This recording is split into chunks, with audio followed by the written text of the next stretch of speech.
Lights up bright, dope, Campbell Stadium is alive. Seminoles rise and fight to survive. Helmet gleam under that blazing sun. Florida State where champions run.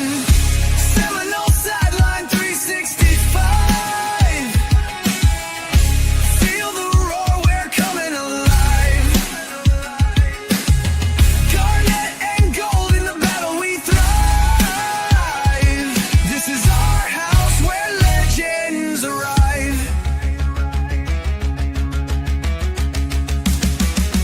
Turf torn up under Seminole feet. The war chant pounds to the heart's own beat. Chop through the noise like a storm in the sky. 2025, we reach for the high. Seminole sideline 365. Welcome back to another episode of Seminole Sideline 365. My name is Key B, and with me, as always, is the old man. We hope you guys are having a great Tuesday, coming off a great weekend of Florida State football and just a great weekend of college football in general. I think I watch way too many games. Me too. After I saw a little bit of that UNC game, I couldn't watch it all because TCU was gonna blow the brakes off of them, and they did. So I don't think the Belichick experiment's gonna go the way they think it did, or is. But we'll see. Not so fast. We'll talk about that later. Stay tuned. I've got a big comment on that, which I tweeted about. We'll talk about that later at the end. But obviously tonight we're gonna give our more formal recap. If you missed our post-game reaction, we went on live right after Florida State's big win over Alabama.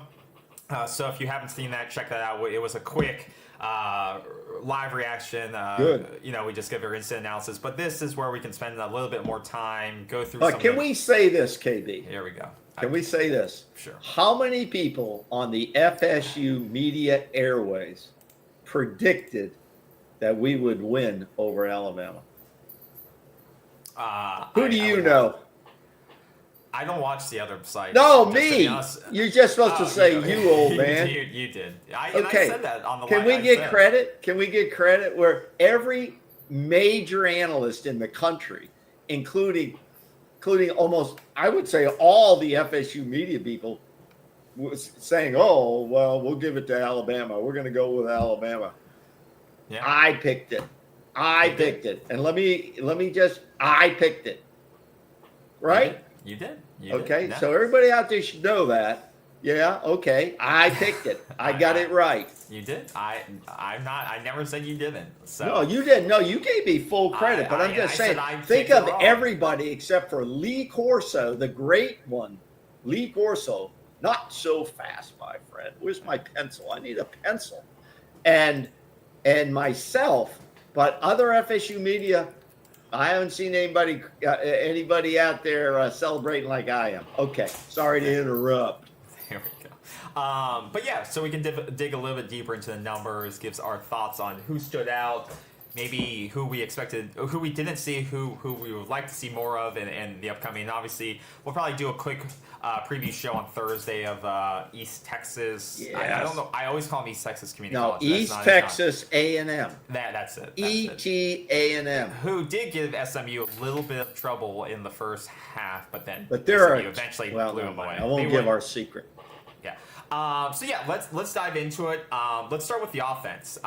So the offensive side obviously got it going and really showed out. 31 points on Alabama on what many expected to be a pretty good Alabama defense. We talked about in the previous show that this defense for Alabama, the defensive line, there was going to be some question marks on how they were going to do. Obviously, there was going to be question marks on the offensive line for Florida State, how they would hold up a brand new kind of cobbled together in the offseason offensive line for Florida State, 5 new starters, essentially on the offensive line, going against a defensive line for Alabama that has some good players, good talent, absolutely on paper, and then good defense, a couple of good defensive backs on their end, and how we would be able to execute a new offense for this team. And I think overall, when you look at the offensive line, I think you have to be pretty happy with what you saw. They kept Castellanos when he had to pass. They kept him clean.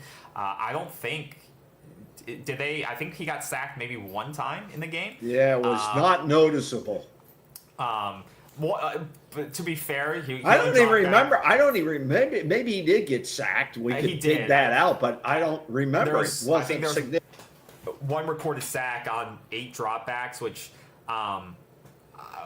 which I don't know if it's a great. I'll have to look up if that's a great percentage, but it's like a 12.5 dropback pass to sack percentage, which obviously you'll have to improve that going into Clemson. Well, he didn't drop back. He didn't throw that many passes. He dropped back formally the rest 8 times. Okay. So, but other than that, it was quick passes, it was scrambles, so it was design runs. And we talked about we don't want Tommy having to sit back there and pass 30 times a game, deep balls. That's not going to be the offense, obviously. So I think the offensive line, for what we were expecting for them in terms of pass blocking, I think was good enough. And we look at the grades, and I can pull those up here. I think those they graded out really well at that. While you pull that up, KB, you just said you think it was good enough. I think it was better than good enough. I mean, if you look at the grades, and I looked at the grades earlier today, right here, they're up. They're outstanding. These are outstanding grades. For an offensive line that we haven't really had in the past several seasons, to be honest. Okay? And I think too, we have to keep in mind this isn't a true passing type. This isn't 5-step drop back. No, this is a play action passing offense. That. You're not expected to hold up for 3 or 4 seconds. No. And even 2.5 seconds left. It's quick. Make a decision, and then on those occasional, like we said, those 7 or 6 where you're trying to go a little bit deeper, like the squirrel white pass, those developing plays, that's when you really needed to go. But like you said, for the most part, they didn't break down. Like you said, I think they gave up 1 sack, maybe all in the game, and just a couple of hits. He was kept pretty clean in the pocket area. Obviously, he took some hits when he was running with it, but behind the line, he was kept pretty clean, which you have to be happy with. Oh yeah, I think it was one of the best offensive line performances that I've seen in a long time. And for some reason, I almost think it was better than when we had the 13-0 record, when Jordan Travis had to do a lot of scrambling and a lot of running. It just seems like this was a much smoother, consistent performance by a brand new offensive line who's had a lot of snaps in college football. But what I was impressed by, and the statistics also backed it up, was that the consistency of the 5 starters. There wasn't this huge rotation. We were lucky enough not to have any injuries that kept anybody out. And basically, it was 5 starters. I think they had 65 snaps total. I think the offense had like 65 total snaps, and all 5 starters, for the most part, got those 65 snaps. We didn't rotate a bunch of people. That's what you want to see. That's the NFL model. You only come out of the game if you're hurt and you can't perform up to the standard, period. So I was very impressed overall with the offensive line, and one of the stats, national stat companies backs that up with their data. So very, very impressed. In fact, let me on offense. Now you tell me, the offense was given a grade of 68.9 overall. That's out of 100 points, correct? Correct. Okay, that's out of 100. 100, a little bit lower than I thought, but in certain areas that they get a higher grade. But in run blocking, in run blocks, 51%, I thought was I was a little disappointed in their grading system on that. We put up over 240 rushing yards. I don't understand how they got to that, but I know there was some blocks that were missed. I saw that in the game and so on. And the receiving routes got 56.1. I thought those were a little low, but again, I'm not doing the scoring on that. But overall, from a viewer standpoint, who don't get a lot into the stats, to be honest, they get into who won and who lost and how it looked there on the game. I came away thinking they played almost a perfect game, except for a couple of miscues, which I'm sure we'll get into. Yeah, and I think on the offensive side, yeah, and I think it's the run blocking side. I think sometimes they did struggle when there was like a sort of a traditional type run. There was times when that's when you would see the 3rd and longs and stuff like that, when you were trying to, when there was not a lot of trickeration, or it was just kind of run up the middle.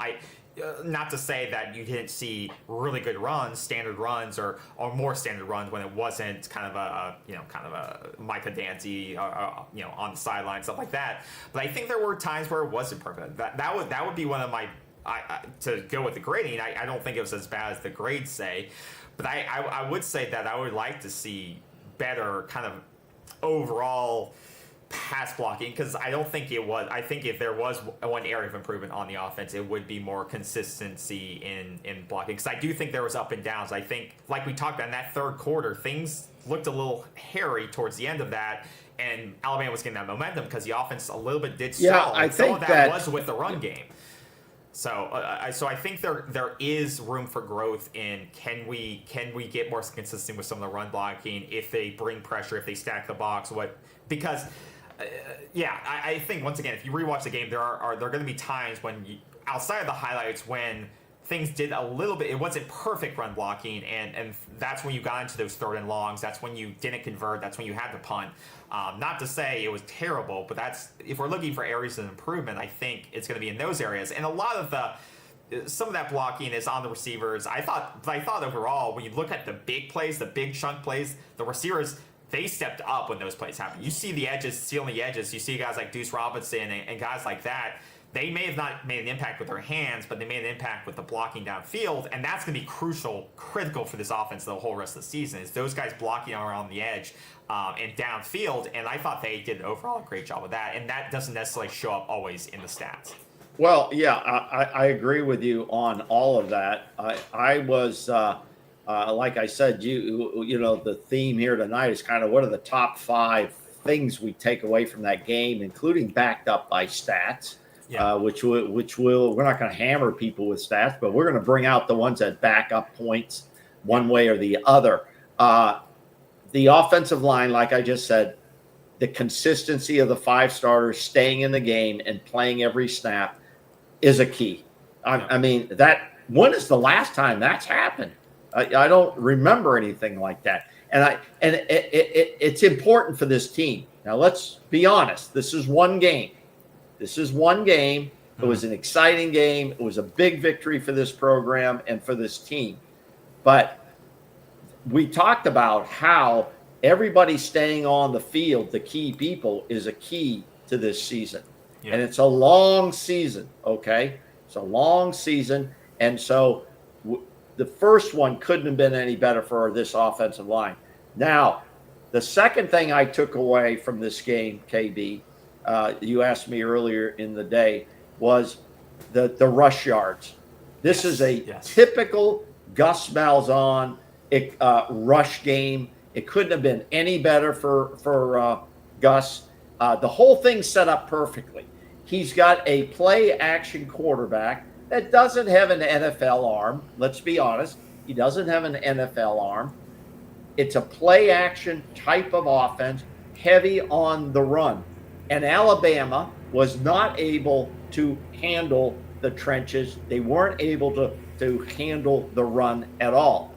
I was impressed by his use of the running back room. Mm-hmm. He didn't try to run Michael Danzy through the middle of the line. Okay, he used Michael Danzy, who is a gadget type guy in this offense, where he could catch a ball or he can run a ball, but he's in space. Michael Danzy is a track star. If he gets in space, he's going to be very difficult to defend. And so we used, I think, 7 backs, including the quarterback. 7 different backs handled the ball. Yep. And I was impressed by that rotation, but not only just getting people in the game, but it was how they got into the game and what function they performed. Yeah. And I give Gus a lot of credit for that, to do that. I thought that was very, very good. For me, staying on that, one of the 5 things that stuck out for me after the game was yards after contact, 175 rushing yards after contact.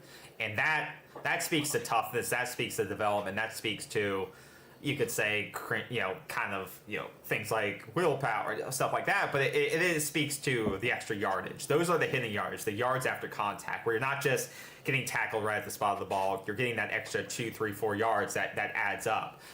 The example that speaks to my mind is, Roydell, I wouldn't say had a great game. He only had 14 yards and 2.3 yards per And he was average. hurt, and he got hurt. And he got hurt. But he got that extra yard on 4th and 1 on our own 34. That made the difference, and I think swung the momentum, and the rest is history. So things like that where you get the extra 1 or 2 yards. But in this game, you see the yards after contact. Micah Dancy had 9.675 up per attempt. But overall, Tommy himself was breaking tackles. He had 73 yards after contact. Micah had 29. Chroma had 22. Like, everyone was breaking tackles. Everyone was getting those additional yards that stacked up and just culminated in a domination on the run, the field. So kudos to that. Kudos to them, and I think those are the things that need to continue. You're going to face, tough teams, physical teams, and that is a testament to physicality and what this running back room needs to continue to do. And it's great to see, like you saw 6 different running backs plus Tommy, who has that type of role in this offense to a degree. It's huge, and you're going to have to continue to see it. I totally agree with your assessment. I mean, the strategy of the Gus Malzahn offense was in full effect. He got pretty much everything. Now, here's what other teams in the future are going to do. Okay, now, especially the big teams on the big opponents on this schedule. Yeah, they are going to say, this Florida State team cannot run the ball down our throat like they did Alabama. Okay. Because when you're running the ball as effective as Florida State did, what does it do? It sets up the play action. The play action is what Tommy Castellanos does the best. He is not a natural NFL drop back passer. That's not his game. And other teams want to force him into that game, even though if you looked at his drop back passes, he actually did fairly decently on those. Okay. I think it was one of his higher, I think I had it down. Oh, no, I'm sorry. On his play action passes, he was 79.8. Okay. As a grade. So that means he's very effective when everybody thinks that run is coming. Okay. Yeah. And what does that do? It loosens up those pass routes for our guys. Yeah. It loosens them up. And I expect to see that get developed in the next couple of weeks, which is basically another fall training camp the next 3 weeks. We get 2 games, which are cream puffs and a break, right? And a weekend off before going into to Virginia, I think it is, right? Correct. Okay. So it's a great development period, but we're also going to be exploiting these pass routes more, because they're going to try to stuff that run, and we got to get that passing game going a little bit heavier. Okay, I believe. I don't want to see that, but I think we're going to be in games where we going to have to see more passing take place. So that takes me into point number 3, which is the quarterback play and leadership. This guy is the leader of the team. You saw it on TV. You saw it in person. He's getting the crowd up. He's getting his players excited. He's getting the excitement on the sideline.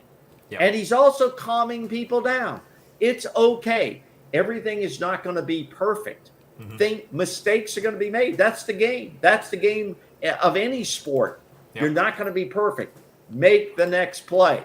Forget the bad punt return, and let's move forward. If you get sacked, get up, make the next play.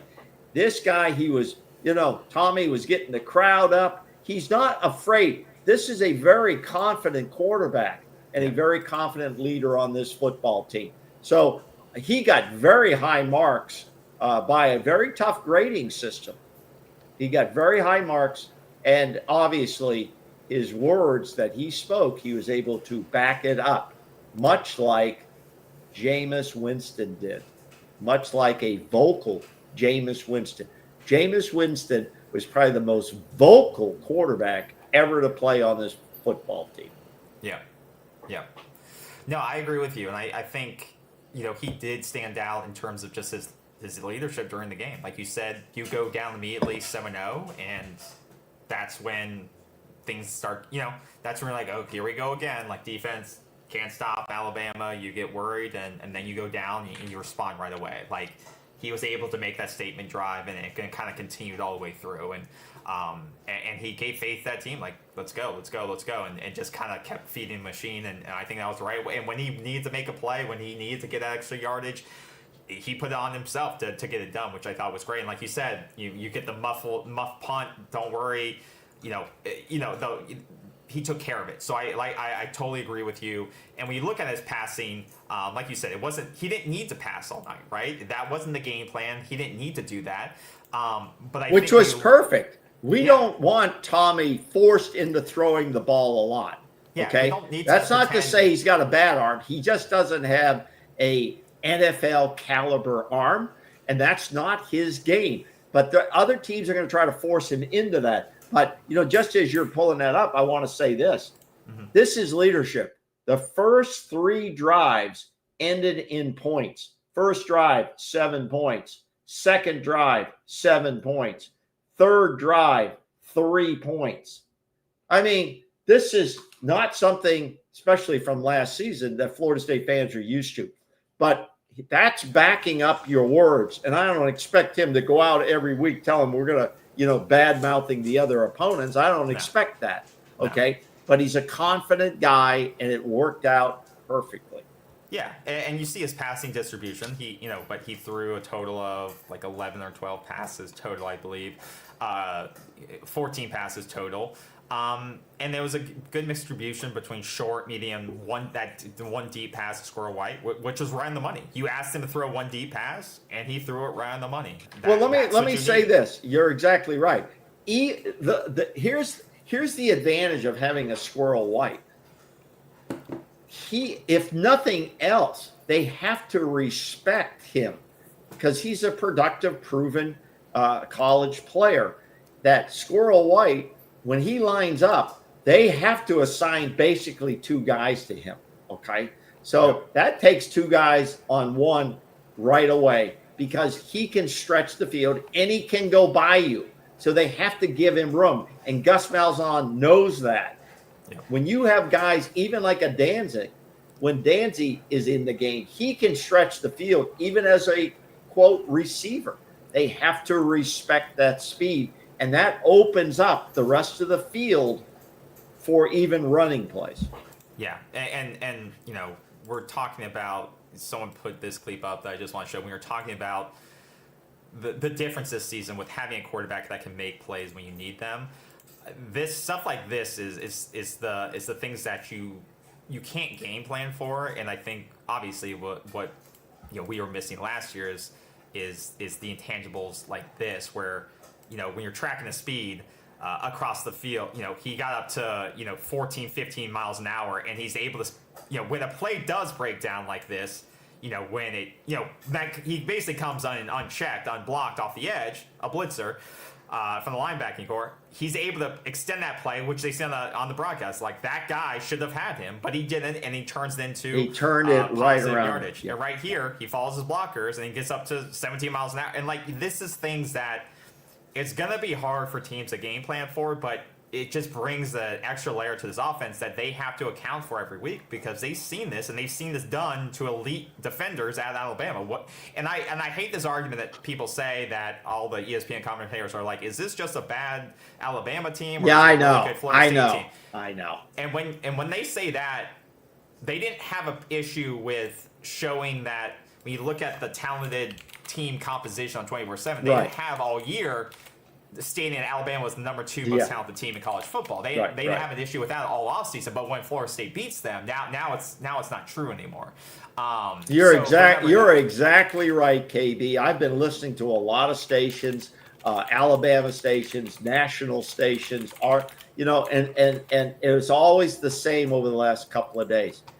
Is Alabama as bad as they looked, or is Florida State as good as they looked? That is really a diss to Florida State. I mean, that was coming from ESPN and ABC guys and Kirk and the gang. There was no real, even Saban. I was a little shocked that he didn't. I don't care about him. But I'm just saying, all of these guys, especially on ESPN, there was no, there was some, but a lot of it was, is Alabama really this bad?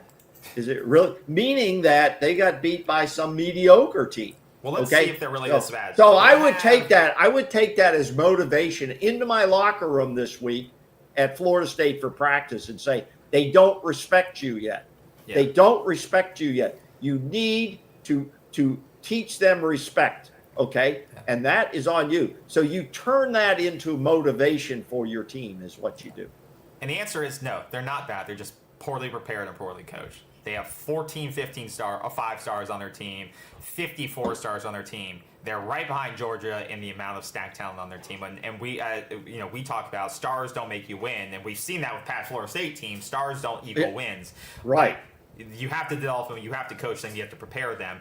But to say this is a bad Alabama team is the biggest crock of shit that anyone can sell you. Right. Because no, they roster wide, they're over Ohio State in terms of the amount of talent they have on their team. On that team. Exactly. They're over Texas, they're over Oregon, and Florida State, like we said in the post-game reaction show, Florida State came in better prepared, better game plan, better prep, all those things, and that's why they beat them. That's why they dominated them. Yeah, that's what it comes down to. It's not better team, it's better preparation. So you're exactly right, and I get tired of hearing it over the last couple of days, and I'm sure we're going to hear it most of the week, because the focus is on Alabama. What's wrong with Alabama? How are they going to get better? Do they need to fire their coach?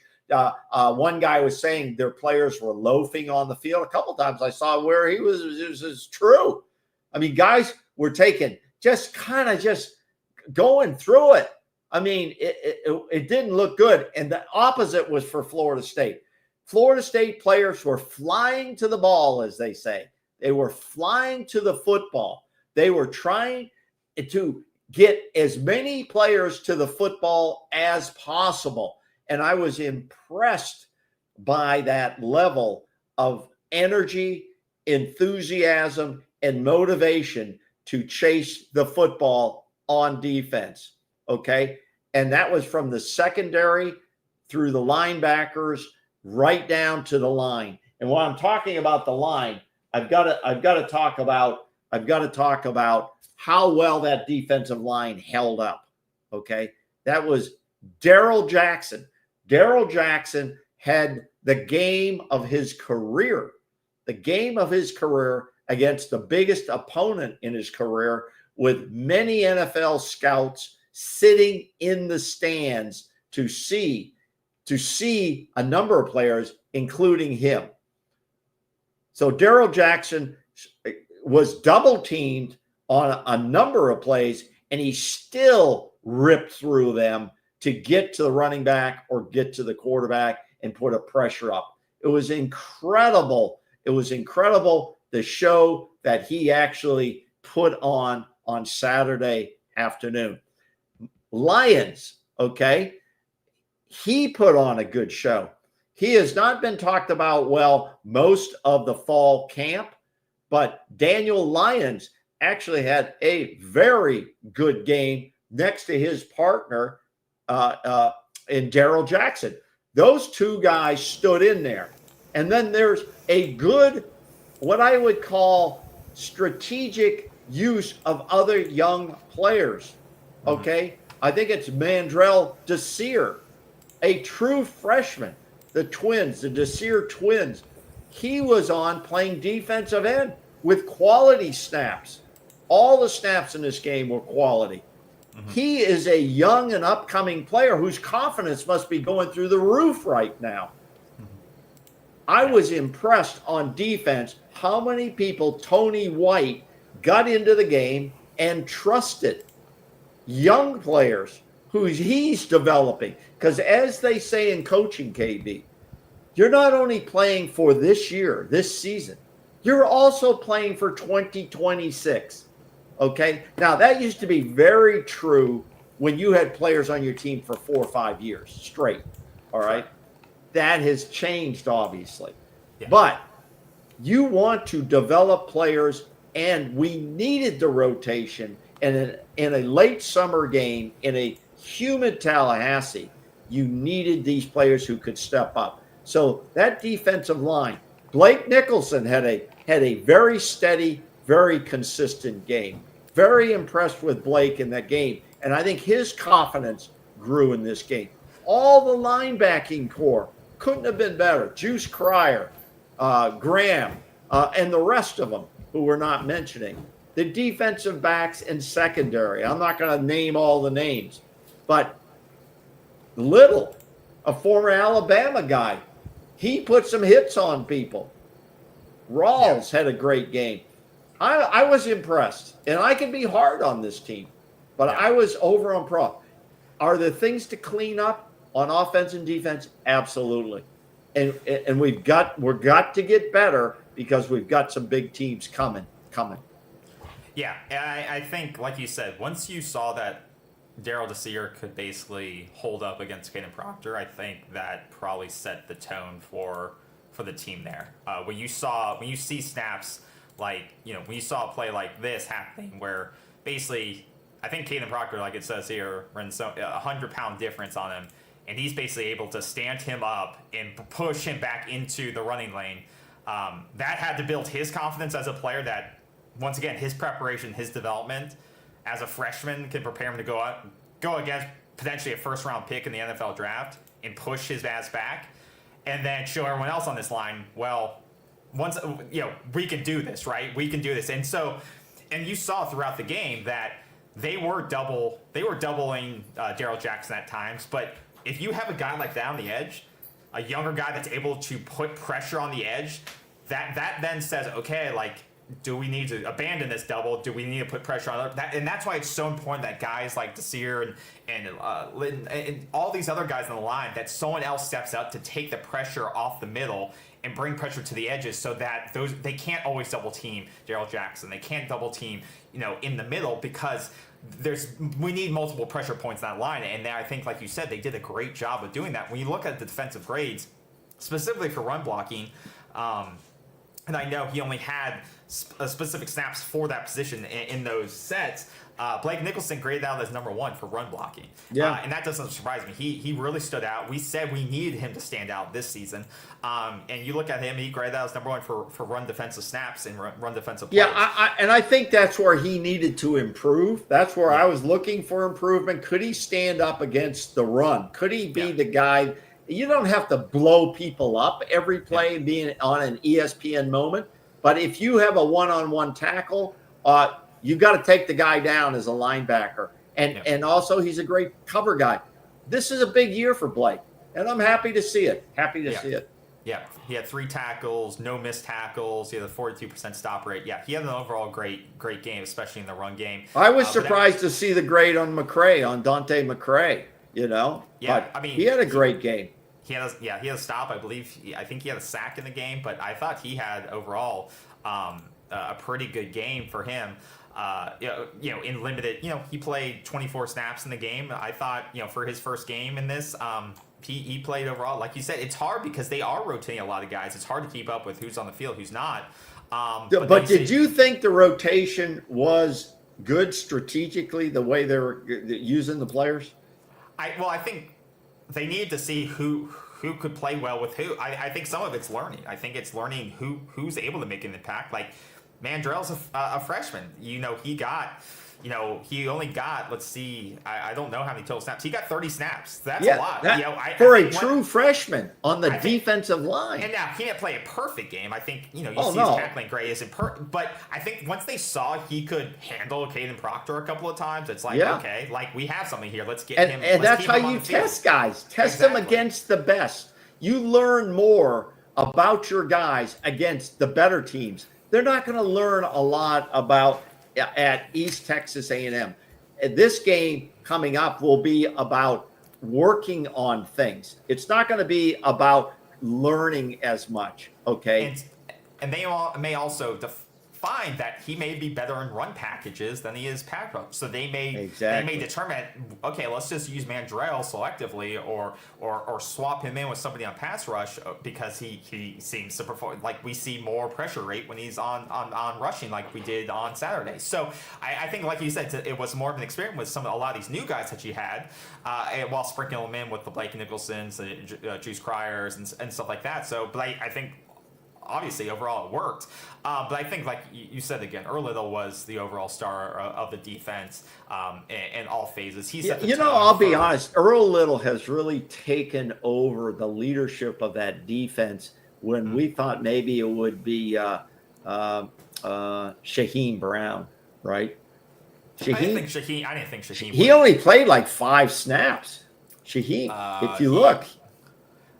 He played 14 snaps. Shaheem, something went wrong with him, and maybe he ceilinged out too early, but he didn't grade out well. And he had a missed tackle when he was in. So yeah. So Earl Little is setting the standard. Jerry Wilson didn't grade out as high as I thought he would. He really, had problems on the tackles. Yeah, I think when you dig into him a little bit, and obviously it's looking at how he performed. I think he gave up 5 receptions on 7 targets for 62 yards.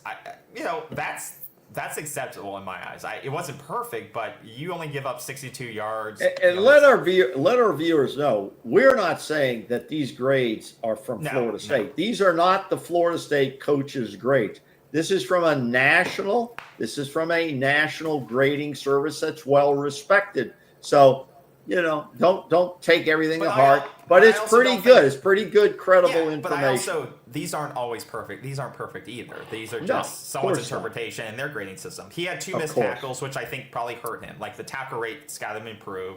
You got to make tackles in space. That's got to improve. But overall, he didn't get beat. He wasn't getting picked on. He, like you said, he gave up some passing yards, but he only gave up 62 yards on 5 receptions. So he didn't give up big plays, stuff like that. I think he'll get better once again as the defense goes on. So I'm not too worried about that. And I think Jabril Rawls had a really good game. Once again, he set a physical tone for his play. Playing a lot, 60 snaps on the defense. Once again, he was one of the top guys, out there majority of the time. Even Charles Lester got into the game. Yeah, Charles Lester, I believe, had like 5. He only had 5. Yeah. I thought Quinn Jones struggled a little bit just watching it on TV at times, and the grades kind of show up that way. He struggled a little bit. I think he'll get better. Yeah. Quinn Jones, defensive back. Yeah. I think he'll have better performances than he did, but he learned a lot out there. What did you think of? And I'm interested in the James Williams. James. What did people think of James Williams? He didn't grade out very high. I thought James was getting a lot of pressure on the quarterback, but he couldn't turn the corner because I was watching him a lot during the game. He's not going to muscle. He is not going to bull rush a tackle out there, an offensive tackle. He has to beat him on speed and technique to get around those angles. And I don't think he had any sacks, right? He had 0 sacks. He had 5 hurries though. He generated 5 hurries. He did.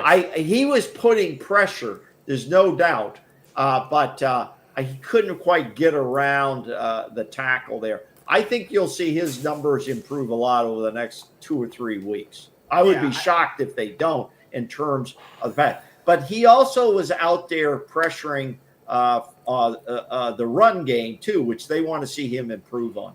Yeah, there was a couple of plays I remember where he allowed Ty to break contain a couple of times, which I was a little mad about. Yeah. But he's a little undersized for a defensive end, in my opinion.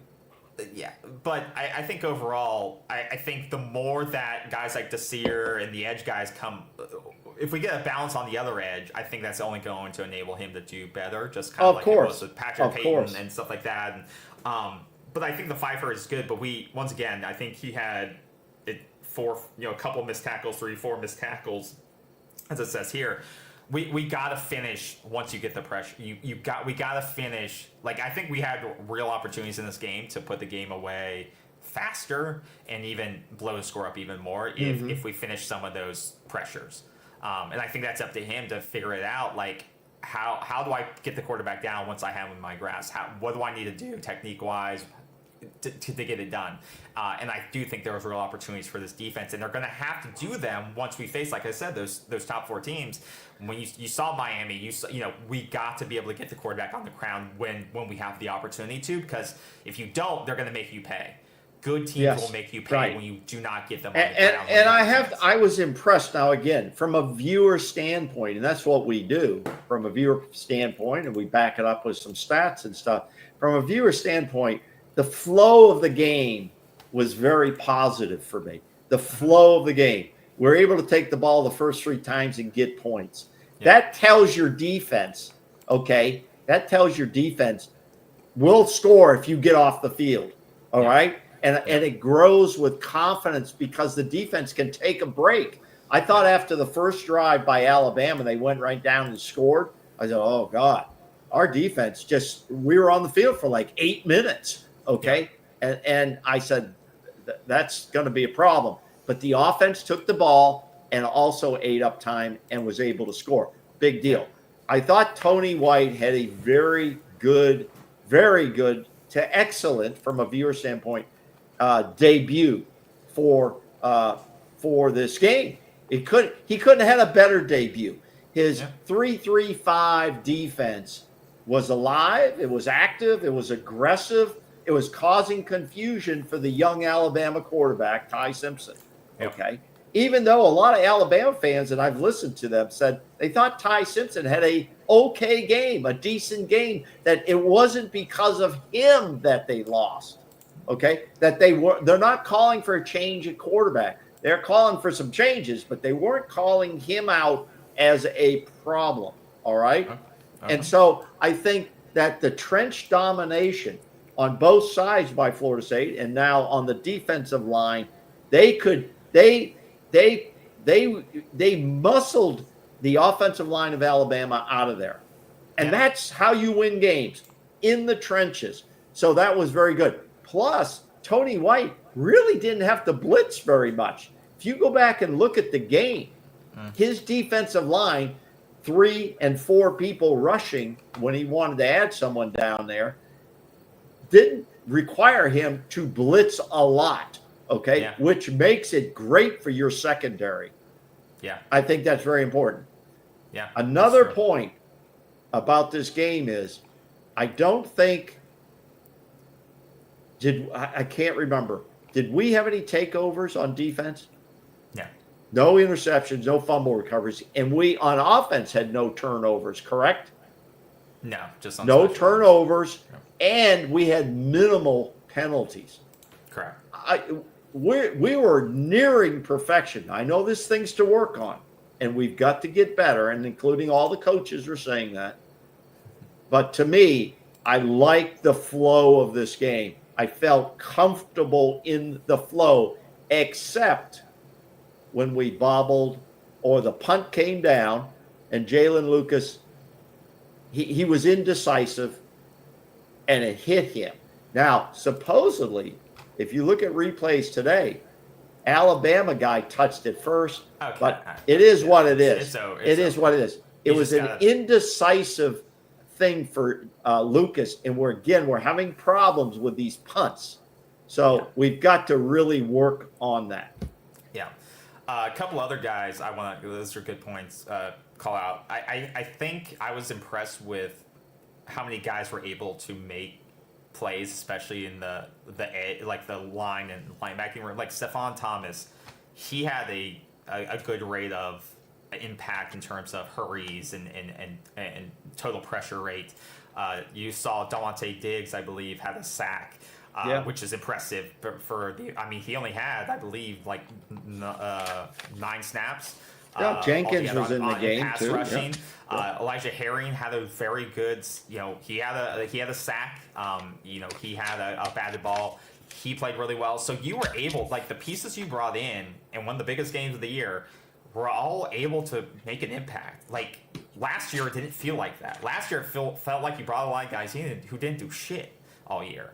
And it feels like you're running a defense that can use a lot of guys, in my opinion, and the guys that you were able to use a lot of those guys right away. There wasn't hey, we got to get them up to speed, But these guys were able to get on the field, and they were able to do something once they were on the field. I don't think it was perfect. I think there's obviously room for improvement. You almost, you gave up a decent amount of yards, yet in a dominating fashion. But I think you got a lot of guys in, which is a positive. And you got a lot of young guys in, which is another positive. And those guys were able to make plays. So let me ask you this. Let me ask you this. What did you think of Pittman's play at tight end slot? Oh, I thought it was great, and that's why you brought him in. I remember in our preview show I said that this is why they listed him at number 1, because he's a veteran. He almost had 400 yards, 500 yards last season. You're bringing him in to be the primary receiver because he knows what he's doing. Like that's you brought in a veteran to be a veteran for a reason. You needed someone to solidify that room after last year was kind of a shit show. Biscuit kind of had a weird game, a couple of things. He's meant there to be a blocker. He is not supposed to be your he's like your Preston Daniels again. Like he's supposed to be your primary. He's supposed to be kind of like another tackle when you need it to be, or be a gadget guy. If you're going to use him potentially as a trick play guy, he can do that too. But he's primary as a backer. I'm not judging him. Wasn't he down the middle of the field and he turned the wrong way, or the ball went the wrong way? And on that play, actually, what they happened? showed a replay. A guy, I forget which receiver it was, actually got tripped in motion. An Alabama guy, like either intentionally or accidentally tripped a receiver, and they didn't call it. And then, so that was a broken play from the very beginning. But a receiver got tripped on that play down the middle.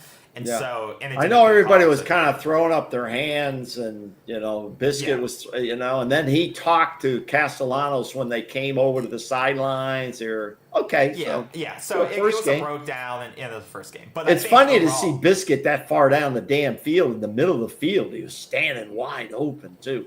Yeah, and even remember, like we said last year, or the year before, you used Preston Daniels in a similar way, who would leak out and every so often. I like the use of that tight end. I hope we do more of that. Let me ask you this: Boggs had a ball right in his hands and he dropped it. That was a little not a good start for. I don't know if he was in the game that much after that. Was he? Yes, he was. He was on the field a lot. He was on like the field 30 snaps. No, I think he had like 30 or so snaps. He was on the field a good amount. So I wouldn't say it was. I don't think they would take him out because of play. I don't. They think didn't it was a great ball. They didn't play too many receivers that I remember, and I think the snap count shows that. LaWayne McCoy, I think he's been injured. Elijah Moore, I didn't see him on the field at receiver. I hope they use Amari Williams a little bit more. Is he on the offensive side now again?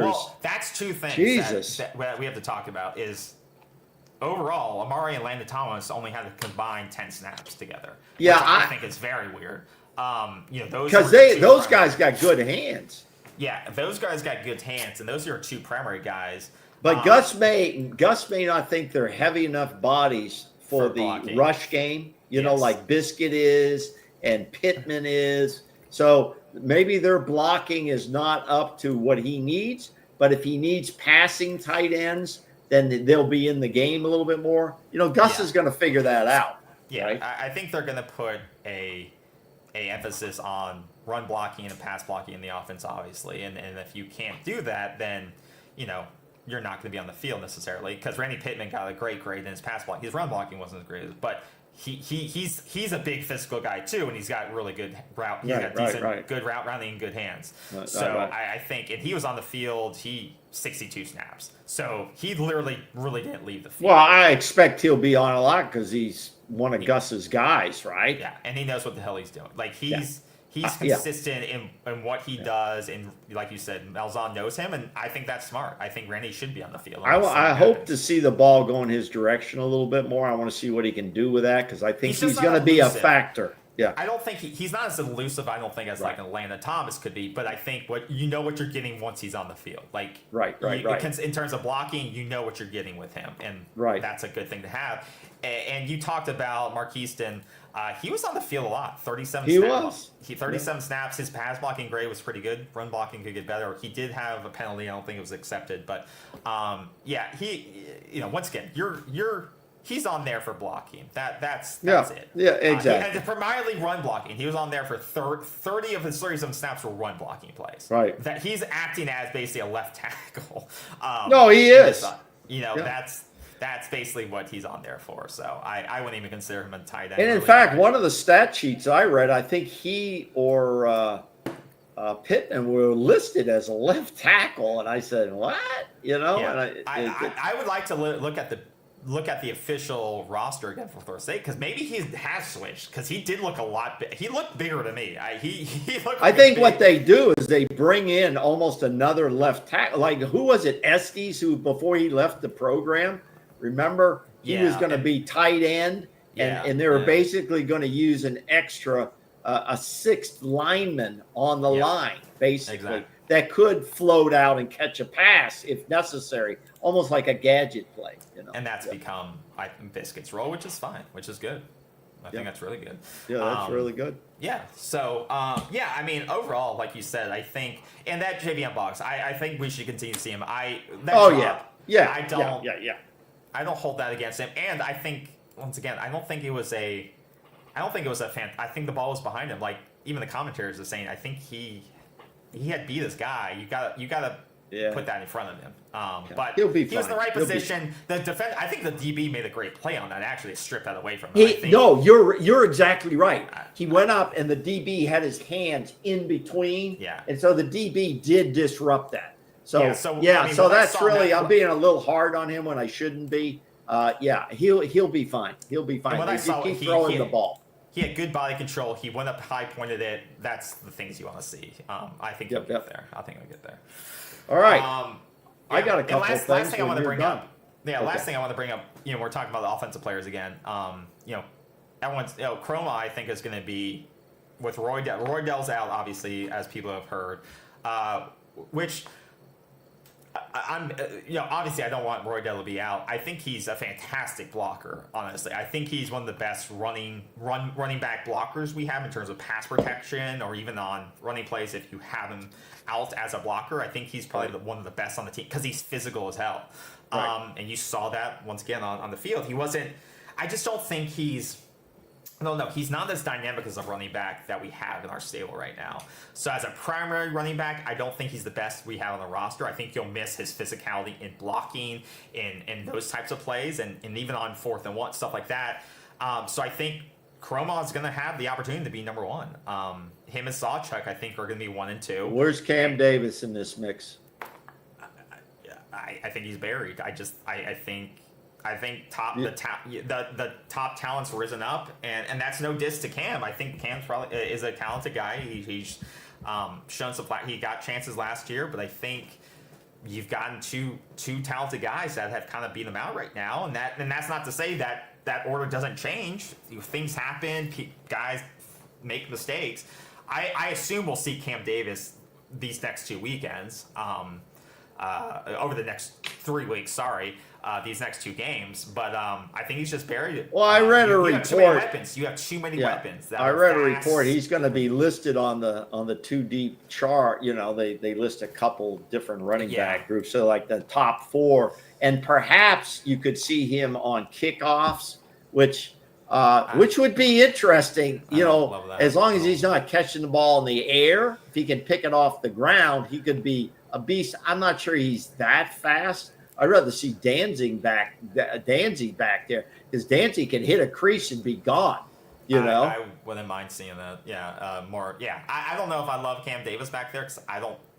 I sometimes question his hand consistency. But yeah, like you said, I think he's been added to the 2 deep, like you said, due to the injury, by default to the injury. But I like to see how he's developed. And once again, he was a true freshman last year, getting a lot of time. So, but I do think I loved what I saw from Chroma, and a lot of people have said that, but I think he showed what he showed in the practice clips and stuff like that, like, in the high school tape. Yeah, he showed that there's something there in the game on Saturday. I mean, you could just, if this guy gets a crease, he's going to be tough. He's going to be. And he's patient. That's the thing that you miss with a lot of freshman running backs, is that he doesn't force it into a hole. Wait till you see it open. Yeah. Yeah. That's what I liked about him. He wasn't forcing it. He was kind of patient. He is going to see some ball. Listen. And we're going to do our preview show for the East Texas A&M game later this week. But these young guys should see a lot of action on Saturday. All right. We've got to get the starters in there, get the score rung up that's comfortable, and then get them the hell out of there, okay? And that includes quarterback on down, through offense, through the defense. You can't afford to have some significant injuries against the next 2 teams. You've got to, and guys want to ring up their stats. I get it. The coaches have to explain to them, it's a long season. The scouts don't care about these games and how much stats you roll up. Yeah. You care, but they don't. They want to see what you ring up against Alabama, against Miami, against Florida, against Clemson, against ... Okay? Yep. And so you can convince your players of that, to give them some time off and let them save their bodies. So I expect to see that. What did you think of the offensive lineman not moving play? You remember that? Shit, I don't remember this one. that. No, where the hell was I? Was that the old this play?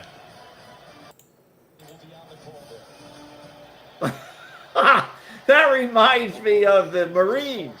Remember the Marine? So apparently, and I didn't do this, Jesse Palmer's like, something went wrong here. He sat, but apparently, in this guy's Twitter, you think it was designed? No, he says this is a free screen. This is something that that Gus Malzahn does. I see. It's a gadget play which could confuse the defenders because look, they don't move. The defenders don't move either. Like one guy finally moved. No, that guy moved. That guy was all over. But look, the ball's already out, and no one's moved. No one on the defensive side has moved. Freaking moved. Finally, but it did freeze because the offensive line didn't move. No one on the defensive line. You're taught as a defensive player. He's looking for guys. No. Okay, very interesting. Okay, freeze it. It's very interesting because as a defensive player, you're taught when the ball is snapped, you move. You move somewhere, okay? Which 22 does appropriately. The other 2 guys, the interior defensive line guys, are like looking at each other. Right? What the shit? What the hell is going on here? So this is a gadget play, which I think is a pass-related play, hoping that you catch a defensive back or a safety frozen in place and can run and get deep on them. Absolutely.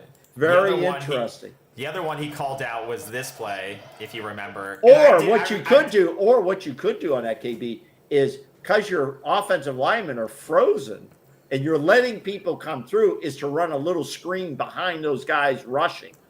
I think there's different variations of that play you can do, like you said. He's showing you this, that they have to, and sometimes what that does is slows down the rush a little bit too. So. Yeah. Oh yeah. And then there's this play, the look over to the sideline.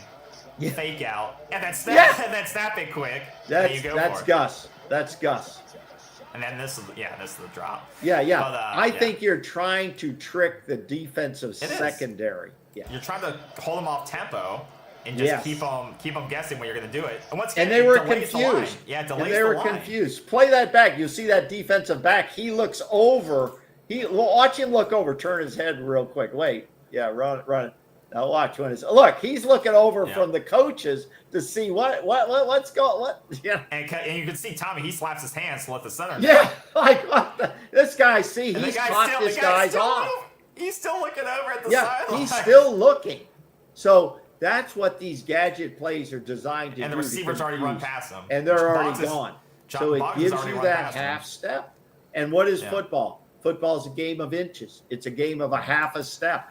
You Yeah. know? Yeah. So, Very that was- interesting. Yeah, that's Yeah. a lot of fun right there. Yeah, that was That's cool. that's a lot of fun. All right, what else you got? Because I got some things. I got What some do you things. got? What do you got? Okay. Okay. Bottom line, Florida State, in my opinion, from a viewer, played almost a near perfect game. I know there's some shit they got to clean up. I was super happy, and I'm excited. I'm obviously very excited now. Obviously I picked them to win. Down the road here, I may readjust on a couple of games, and we've allowed ourselves to do that. There's no readjustments the next 3 weeks for me, but this team now shows us they can play, and if they play this way, they're going to win a lot of football games. Okay, That doesn't mean they're not going to lose a game here or there, but I expect the losses would be a tight loss, would be a competitive loss if that happens. But now the ceiling has been lifted a little bit here. Okay. Yeah. It's a non-conference game, but it was a national image game for this program, and it couldn't have come at a better time. So your thoughts on the game, and then I'm going to move to some other issues here. Yeah, no, I think like you said it right. It sets the tone for the rest of the season. You know, this is the minimum level of effort it should be for every game. This is the tone. This is the effort. This is the way you scrap the everything should be set this week moving forward. Nothing lower than this is acceptable, and that's what I'd be telling them. What you did Saturday against Alabama, that's how you need to play at the lowest level moving forward, because that's how we win. That's how we win. I don't care if you're playing a community college, you're playing FCS, if you're playing Miami. You've got to play with that level of aggression and want to beat some guy's chest in with your shoulder. Like, you have to play that hard. You got to play like you guys did play, because now you're back with a target on your chest. Yeah. Like that. Oh, yeah. You were hunting. Now you're being hunted again. You're in the polls Yes. again. You're ranked. You're in the polls again. So no longer are you looked at as the victim. No, people are looking to hunt you again. And that takes me, that was a good summary. That takes me to the next point. I tweeted this out today, like, dear Seminoles, to the Florida State football team, because I know the coaches are telling them this. Forget about the polls. Forget about these polls. That's all for writers and beat writers and reporters and media, and gives them something to talk about. That's their job. That's what they do. Your job is to play each game, each snap. Each game, each snap. Don't look at the scoreboard. That takes care of itself. Forget about the polls and play the games. And the polls will take care of themselves. Yep. Okay? That's how I feel about that situation. Okay, Sunday night, late Sunday night, a Florida State football player was involved in a shooting. A young linebacker, freshman linebacker, Ethan Pritchard, was unfortunately shot. The report I hear, while sitting in his car in Havana, Florida. Havana, Florida is a little country town in North Florida area, okay, up not too far from Tallahassee. He was there visiting with family. No, he's in the hospital. He's in stable but critical condition. Mike Norvell and staff have visited him. I'm sure some of his teammates. There's no other information really available. We're not going to assume anything. We're not going to project anything. We have no clue what was happening, but he was there visiting with family and friends. And what happened, I'm sure the police will come out eventually with a report.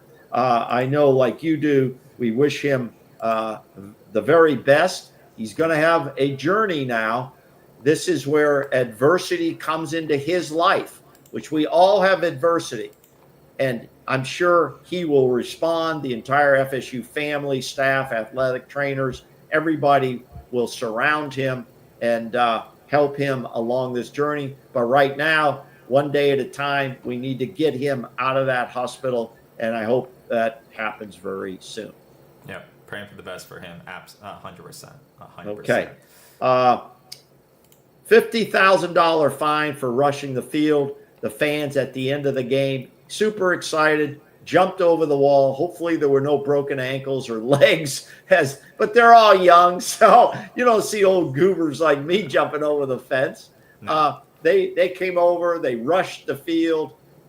Bill Belichick didn't even hustle into a little trot. He still walked off. Not Bill Belichick, I'm sorry. But the board, he got out of there, and the Alabama players, some of them hustled the hell out of there. But $50,000 fine. What do you think? I think it's worth. I mean, I think the president was on the field with them, so I think they're good with it. So I think they'll gladly play it. Yeah, AD Alford said I didn't see anything. so I think we'll take those $50,000 fines. I'm sure some rich alumni will write a check for that, and we'll be off and running. But that's a once in a lifetime for a college kid, for young people, for anybody going to a game. You don't see big victories like this except against maybe Miami and Florida. But when you beat Alabama at home, it's probably well worth the check.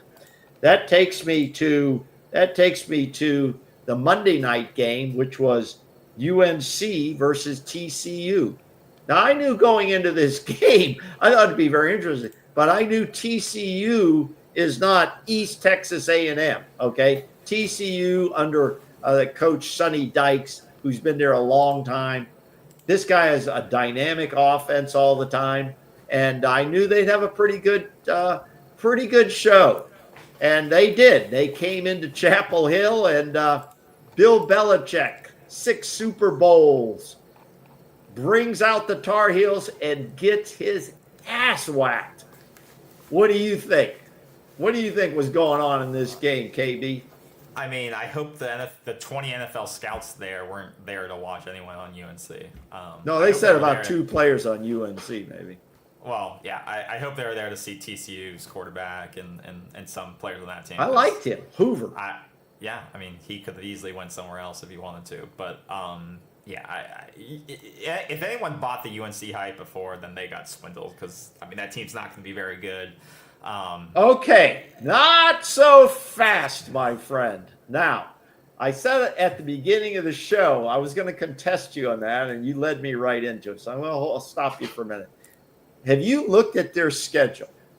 Pull up their schedule for a minute. I know we're getting a little overtime, but pull up the UNC schedule and tell me if you don't think, if they could straighten out a few things, that they could make a run to the ACC title game. Their schedule is a joke, in my opinion.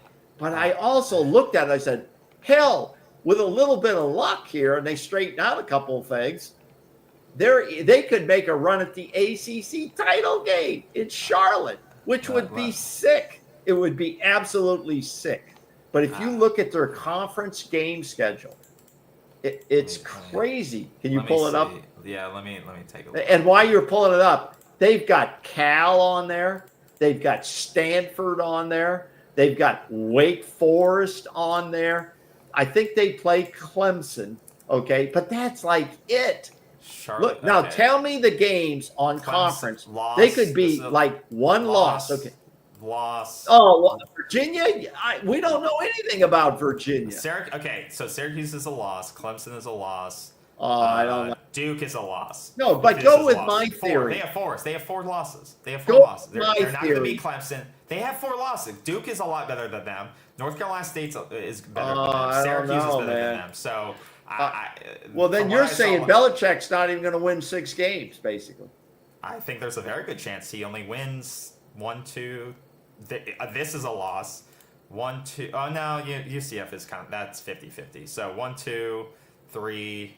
California 4, had a 5. big win. California beat Oregon State. Big. I could see him only getting 6 wins. And a toilet bowl. Yeah. Yeah. So I could see him getting 6 you don't like wins. my theory? He could make them run for the ACC. No, because they're just. But as do you understand how I looked at They're that though? just as average as Virginia. I mean, that's going to be. These are all. But these could go either way with a field That's goal. what I'm maybe. saying. But to say that they're going to go to the ACC title game I would bet you $1,000 right now they don't go. And I'd say if they did, it's a joke. How did they end up with a schedule like this? Look at this. Look at their defense. Like their defense is not getting them to the ACC title game. They may put up some points. The against best some two crappy games teams. on their schedule is TCU and Clemson. Those are the matter. toughest They're- two games. Those are the toughest two games on But their it doesn't schedule. matter. They're not above. They're not talent wise. Why don't they play? Why don't they play NC State? That's usually They do. play. They do right there. Oh, They're they the do. last game of Okay. the season. Yes, Oh, I didn't that's see a it on loss. thing. That's a On loss. Mike's thing. I got Mike hiding it here. That's Okay. a loss.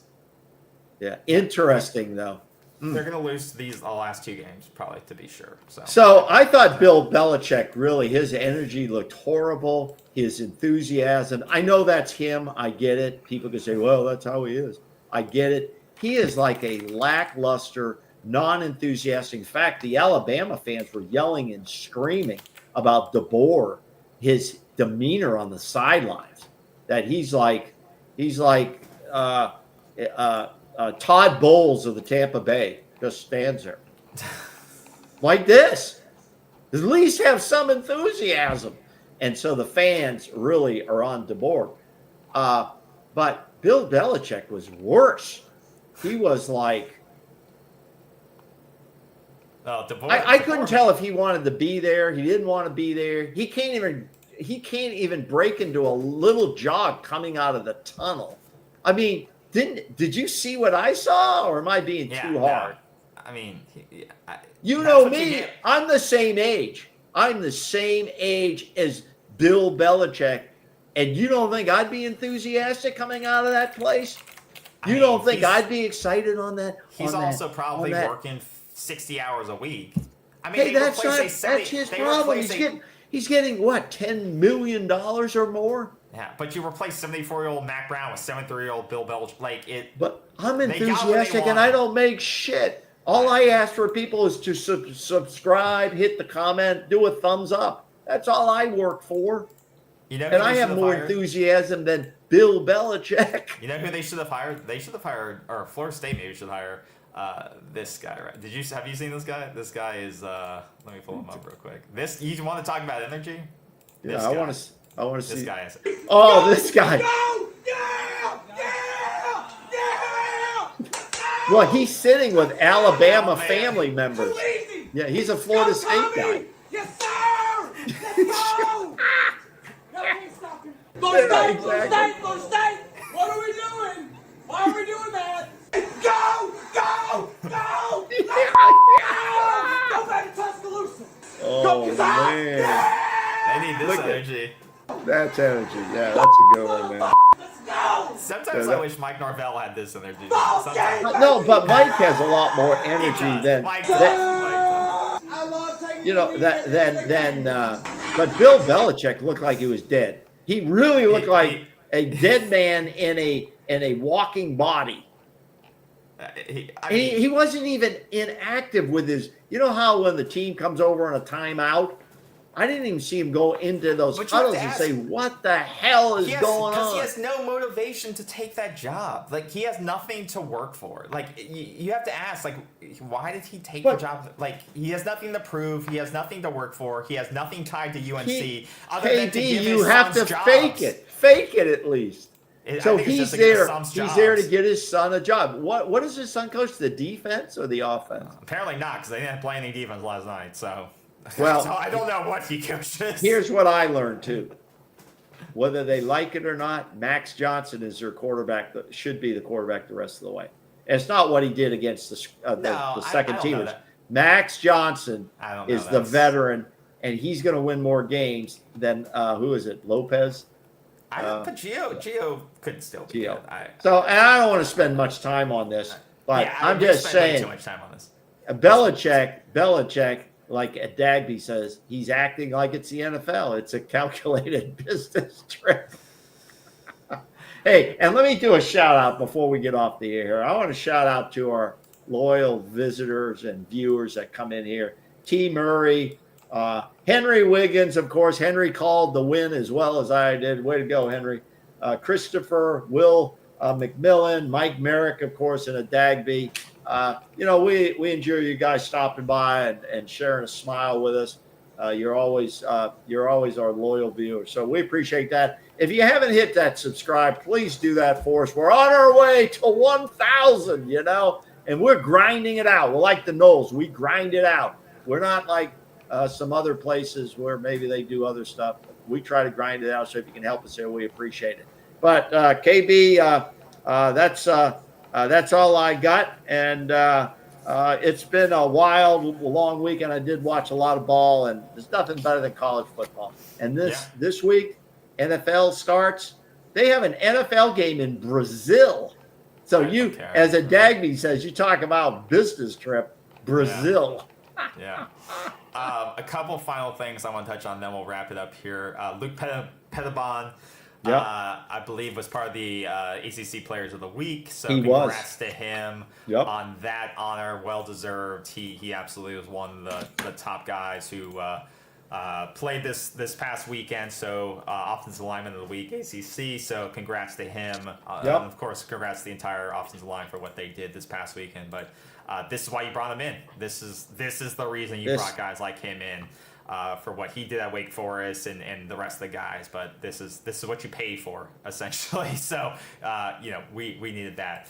The other thing I wanted to bring up here is see if you agree or disagree with your guy Stephen A. Smith here. You talked about the fine. I want to see if you agree with him or not. Your thoughts on the fine? I'm disgusted. I don't like it, and I know I'm in the minority. I know there's plenty of my colleagues and contemporaries who disagree with me. I don't give a damn. I don't like it at all. 67,000 people showed up to that game. What are these folks supposed to do? If the university can't have enough security, you're gonna put 67,000 police officers out there? Who the hell can afford that? There's certain things that are just practical, and there's certain things that are not.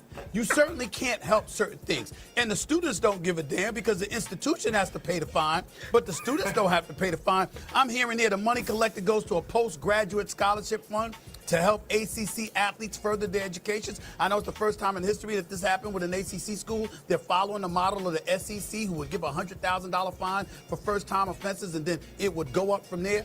But I just think this is utterly ridiculous. The fan experience this is college, and students live to be able to do this one day. Of course you got to be safe. Of course you got to prioritize safety for the players and the coaches. Well, have enough police officers to surround them, because there's nothing you can do if students decide to storm a field and there's 67,000 strong or more.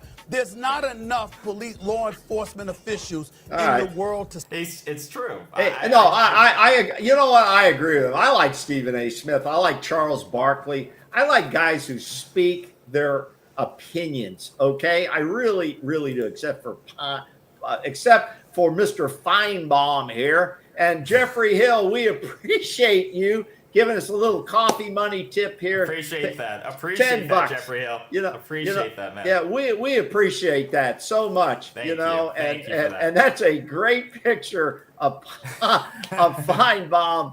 And Feinbaum's an entertainer. Okay, so it's like Stephen A. It's more about the entertainment, than it is getting the. If you look at their win and loss prediction records, it really is. That's always done our bull crap, and you're not the same team you were a year. And that's true. Okay. And Jeffrey Hill, we appreciate you here on this program. And the contribution is very nice. Very nice. Appreciate that. We do appreciate that very much. But I agree with Stephen H. This is a once in a lifetime experience. It's exciting for the players. It's exciting for the coaches. It's exciting for the fan base. And you know what? I like it that the fine has to go to a certain scholarship or charity thing. The NFL kind of does that too in some of their stuff. And And is that scholarship fund at Florida State? Yeah, it's at Florida. Yeah, and that's what I like. It goes so. into a certain fund at the school that violates the rule. You know what? I'm good with all of that. But you're not. He's right. Who the hell is going to stop 50,000 people pouring onto the field? Just get the hell out of the way. And you know what? For many of those kids, that'll be the closest military training they ever get by jumping over a rail and landing on the ground hard. Airborne, baby, airborne. There you go. There you go. Yeah, that's it. That's it. So, anything else you wanna discuss before we do it? No, that's it for me. I mean, we went a little bit over what we do, but you know, we could stay on here all night doing this. You could. I mean, you literally could. Except there may be a new show coming up on our channel under our name, right? You and I are crafting it, and it's so we'll tease that out there. We'll let you know. It'll be under our media here, so to speak, and so on. But we're working on a little something else for you guys, and it's going to be like fan involvement. So you may have your chance to come on the air. Okay, so get your voice ready. Get that voice ready. Okay, yeah. And we're all about the fans and your opinions, and we love that. So again, thank you. Shout out to everybody here. And thank you to Jeffrey Hill for his $10 coffee tip here. We appreciate it very much. Thank you, Jeff. Absolutely. Thank you for that. And I'll leave you with a quote from Brian McFadden after the Florida State game. He went to the locker room and he said, "Praise is like perfume. It's poison. You can sniff it, but just don't drink it." So I like that quote from legendary Florida State player Brian McFadden. He said that to the team right after the big win. So leave you with that. Thank you guys again. And don't watch the polls. Okay. Watch the game. That's what he said. Praise is like perfume. So you can smell it, but just don't drink it. Thank you all again for the support. We appreciate it. We'll see you guys on Thursday for a preview show for this weekend. Have a great Tuesday, and we will see you soon. Go Noles, go Noles. See ya very. Seminole sideline.